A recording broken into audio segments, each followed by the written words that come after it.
Simple interest and compound interest. देख, इससे पहले कि मैं तेरे को इसका फॉर्मूला बताऊं, दोनों में बेसिक डिफरेंस क्या है पहले वो समझ ले। अगर तुझे बेसिक डिफरेंस समझ गया तो मैं तेरे को फॉर्मूला भी समझा दूंगा, ठीक है। एक कॉमन एग्जांपल ले रहा हूं कि एक आदमी है एक्स, इसने वाई को 1,00,000 रुपया उधार दिया, 1,00,000 रुपीस का लोन दिया, उधार दिया। बोला देख यार, इस पे ना 10% रेट ऑफ इंटरेस्ट लगेगा, 10%। अब दोनों में बात कुछ ऐसे हुई थी कि वाई एक्स को 3 साल बाद पैसा लौटा देगा, 3 साल बाद पैसा लौटा देगा, 3 इयर्स के बाद पैसा लौटा देगा। सिंपल इंटरेस्ट क्या करता है? सिंपल इंटरेस्ट बोलता है 10% के हिसाब से 1,00,000 रुपए पे कितना ब्याज चढ़ता है।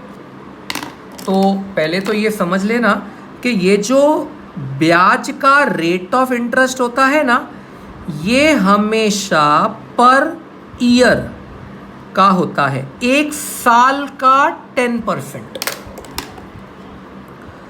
तो 1,00,000 रुपए का 10%। अब तुझे भी ये पता होगा कि परसेंट हमेशा अपॉन 100 करके काउंट होता है। तो ये आया 10,000 रुपया, यानी 1,00,000 रुपए पे 10,000 रुपए का ब्याज, 1 साल का, 1 साल का 10,000 रुपए का ब्याज।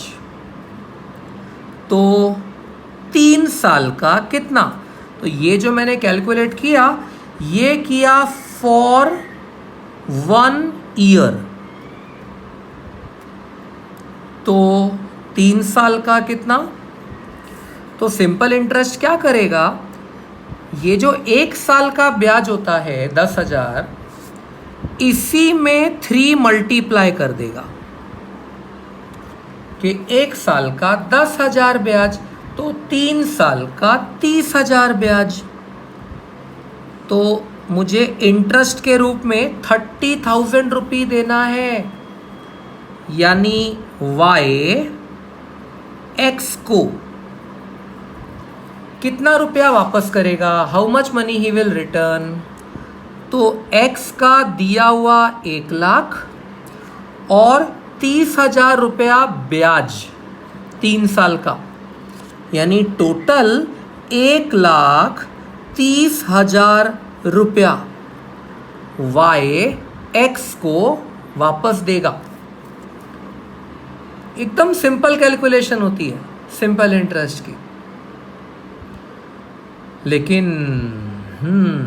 अगर प्रॉब्लम है इधर,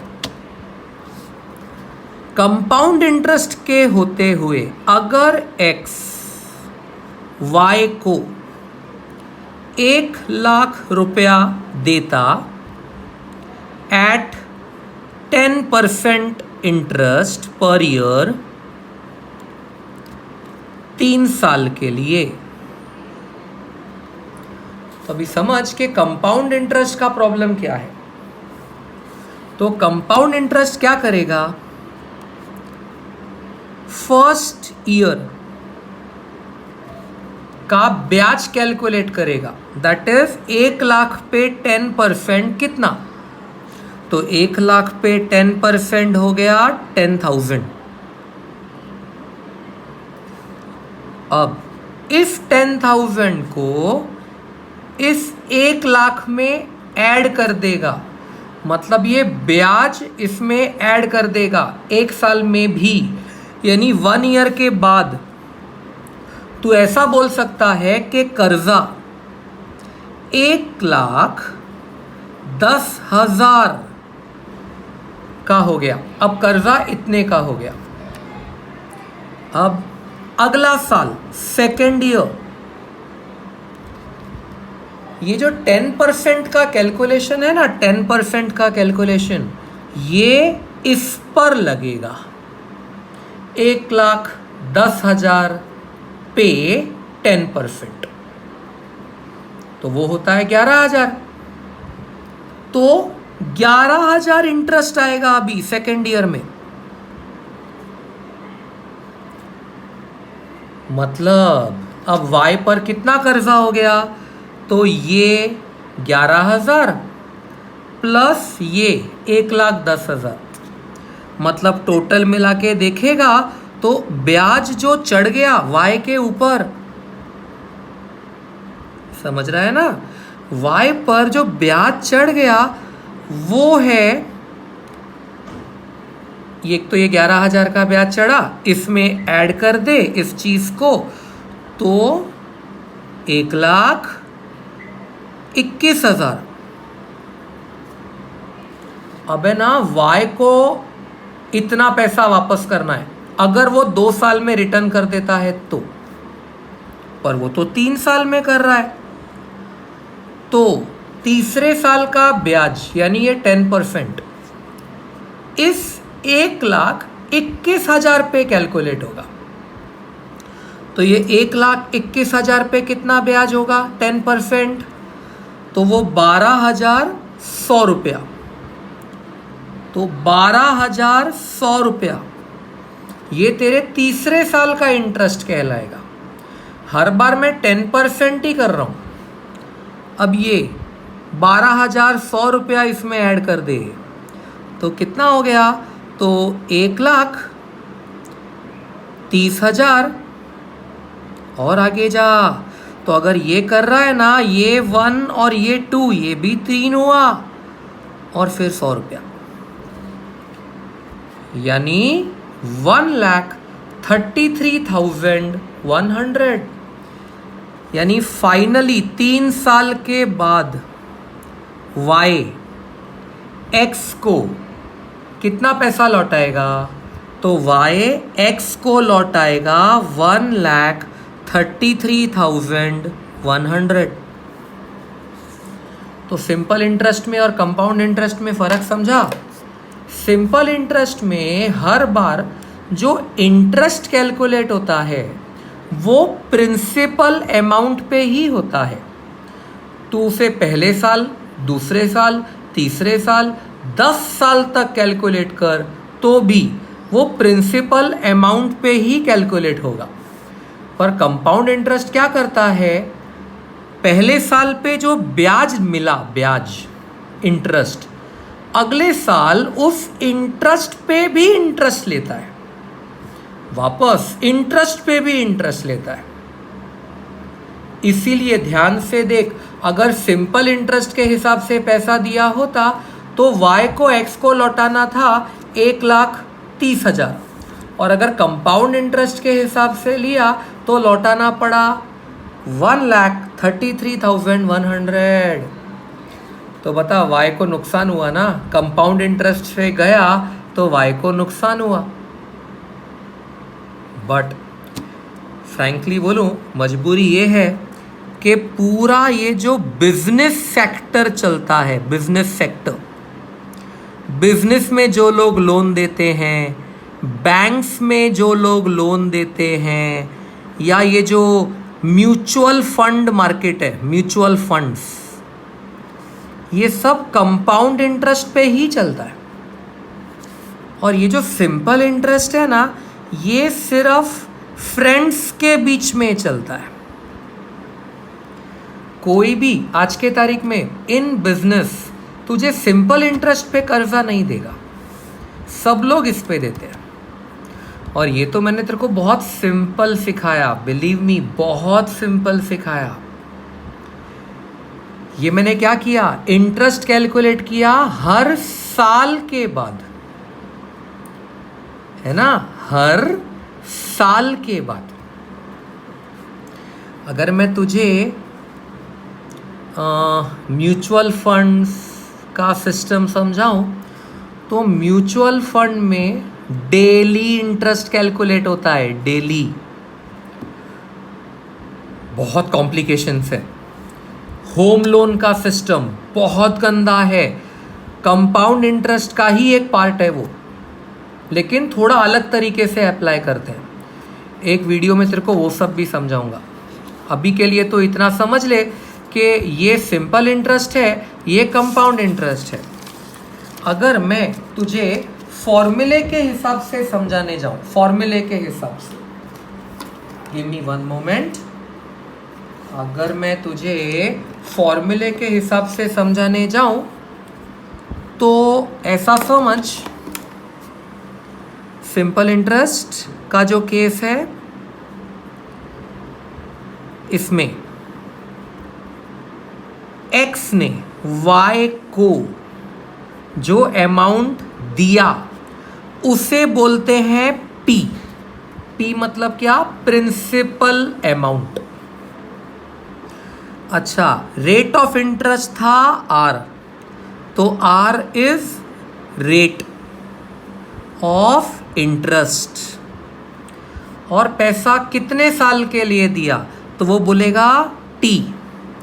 मैंने t ईयर्स के लिए पैसा दिया, इतने सालों के लिए पैसा दिया,